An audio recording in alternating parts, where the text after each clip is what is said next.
This is the farmhouse where I grew up, where my father grew up, where my grandfather grew up, where my great-grandfather grew up. The main house was built in 1860. We got electricity in 1943 with the Rural Electrification Act. And now what I am doing is I'm removing the majority of the 1960 updates and reverting the era back to somewhere between 1920 and 1950. I'm going to show you each room in the order that I did them years ago. While I am no more of a carpenter or a designer than any member of my family has ever been, I'm doing it to suit me and my tastes.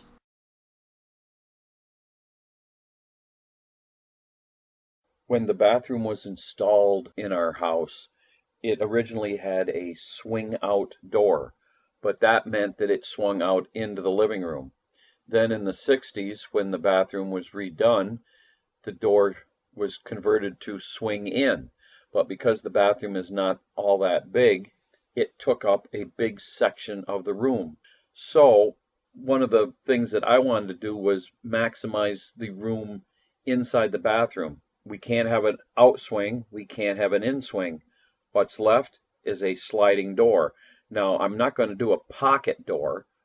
What I did was I went to Johnson Hardware and I purchased one of their 2610F wall mount sliding door hardware kits, which what that does is it takes all the hardware for a pocket door and allows you to mount it on the outside like a barn door, but it's not going to look like a barn door. And that is what we decided to do for the bathroom. And that drove the leveling of the floor in the bathroom and the living room, because you can't have a sliding door that is not level. And it would look funny if the floor is not level as the door slides. So the first step in the process of installing the external sliding door is to take the Johnson hardware and put it above the door, and then using our extension poles, hold it in place, level it, and then screw it into the wall. And with that mounted to the wall securely, all you're going to see is just the extruded aluminum channel. From Home Depot, we ordered a 1-inch thick frosted glass door, and we special ordered it as a slab with no cutouts. So we installed the rollers on the top and attached it into the end of the aluminum track, and here it is closed and open. And you can see it's not going to be obtrusive at all. And then we painted it the color of the living room. Now you'll see the living room rebuild in the next book, which will be book 9. And the inside was painted the color of the inside of the bathroom.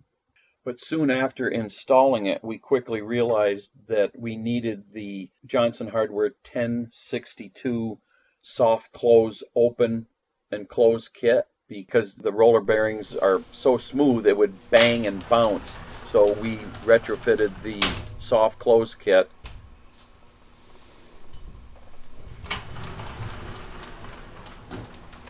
And with these open and close taken care of, we really didn't like the provided Johnson door guides. They kind of slid along the door, and at least for our installation, it kind of impeded the smooth action of the door. So at Home Depot, I picked up a nylon bifold closet spring loaded top roller guide. I guess they're for bifold doors. And what we did was we just drilled a hole in the floor, pushed the unit down in, and as you can see, it does not impede the door sliding, but it keeps the door aligned. And that is how we installed the door in our 1950s bathroom renovation.